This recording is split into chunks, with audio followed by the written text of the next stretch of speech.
andrewnews.com/your say. What's your junk food of choice? I'm joined now by the editor-at-large of the Mail on Sunday and the Royal Scoop getter, Charlotte Griffiths, for everything royal. Charlotte, good evening. Evening. Welcome along. Prince Andrew's probably sweating. Well, he doesn't sweat anymore, does he? I was going to say he's probably sweating at some proposed new revelations, but yeah, what's going on?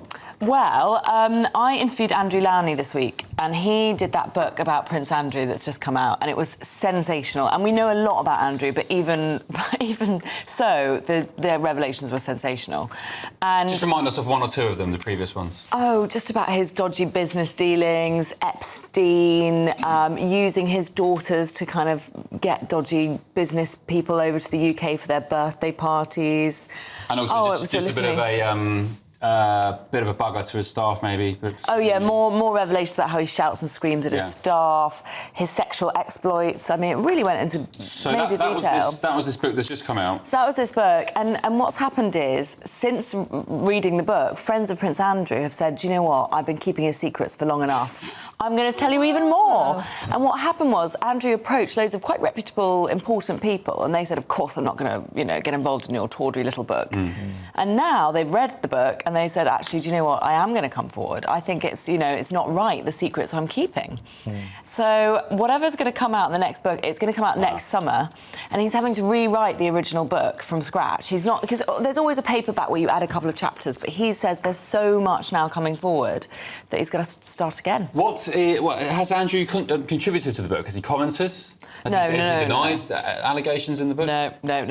He's so not contributed to this book. I listened to a podcast on this, and apparently he had the author had one meeting with Sarah Ferguson, and she was initially tempted to actually contribute, but then they pulled back. My question would be, do you think it is better for these people who are the subject of books like this to actually contribute and put their side forward, or just to pull back and not be involved? It's a tricky one. I'd say probably is, but there were so many allegations, they'd have to go through each one. It's a 300-page book, they'd have to go through each one and deny it, and then you'd get yourself all wrapped up in knots. It'd be like Newsnight all over again, When you are Prince Andrew, you have to be very careful what you confirm and deny, because the truth could come and get you at a later date. But isn't it a bit that the new reality is catching up with him? I think I've said on this programme before, I've met Prince Andrew as a minister probably more than any other member of the royal family, and I think you can make a critique that he's oafish, buffoonish, but some of the stuff coming out he would have got away with in the past,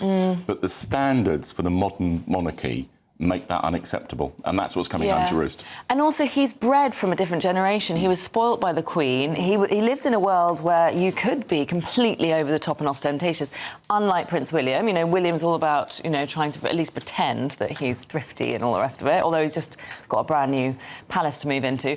But, he was sort of brought up in that era, and as you say, I totally agree. But even in the 80s, he was known as Randy Andy, wasn't he? Yeah. He's always had this reputation, hasn't he? And he was the spoilt son. Yeah, and even then we knew that Charles was, of the two of them, a bit better behaved, a bit better brought up, all that kind of stuff. Not really had an affair all those years, didn't he? Yeah, well. But before we move on to other royal stories, what is Andrew doing these days? Is he just sort of trotting around Great Windsor Park, or what's he up to? I mustn't say too much, but I saw a friend of a friend of a friend of a friend.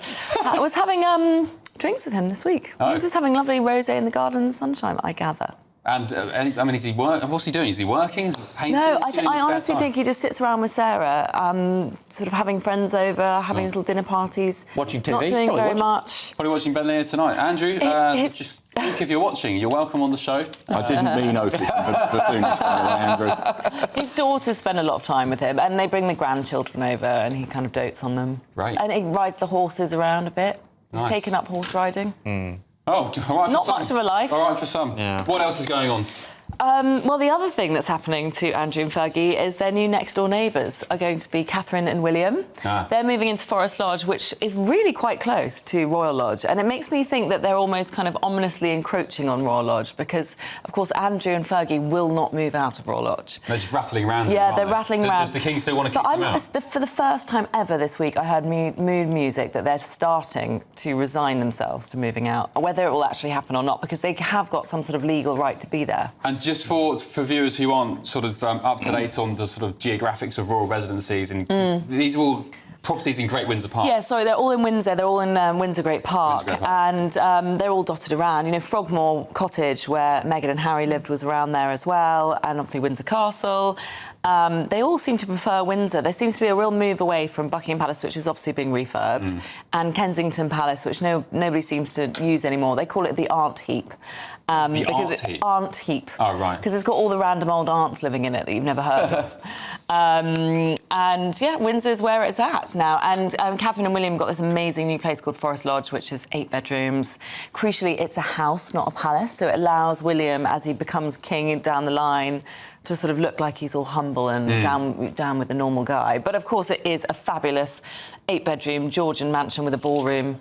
And, you know, by my standards, it's not really a house, it's a palace, but technically not a palace. And what's happening to Frogmore, Harry and Meghan's old gaff that the Queen lent them? It sits there empty. It obviously got decorated for 2.4 million quid, so it's really nicely done. Apparently it's kind of quite Soho Housey in style. They got a Soho House interior designer to do it. Wow. It sits there empty because, and this is a rumour, but because apparently they're just all praying that at some point Andrew will come to his senses, realise he deserves to be in more humble surroundings and will move there. So they just keep it empty. But I tell you what, I've got a question. If we're doing royal gossip, Andrew and Fergie have got to be the closest divorced couple that I know. Yeah.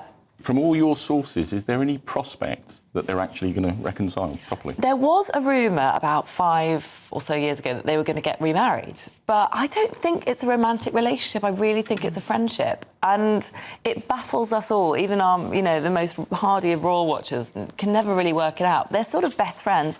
She keeps all the secrets, of course.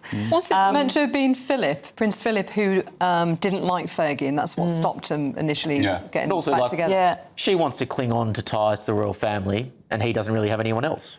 Well, he has very few other friends, and as you say, she is very loyal to the crown. She always sort of trots out the party line. I think, weirdly, Charles is very fond of her.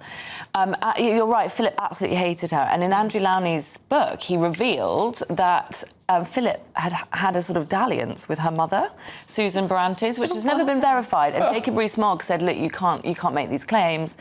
But, you know, that's going to be the focus of this new Prince Philip book that Andrew Lowney's bringing out. That's going to be kind of the first big revelation.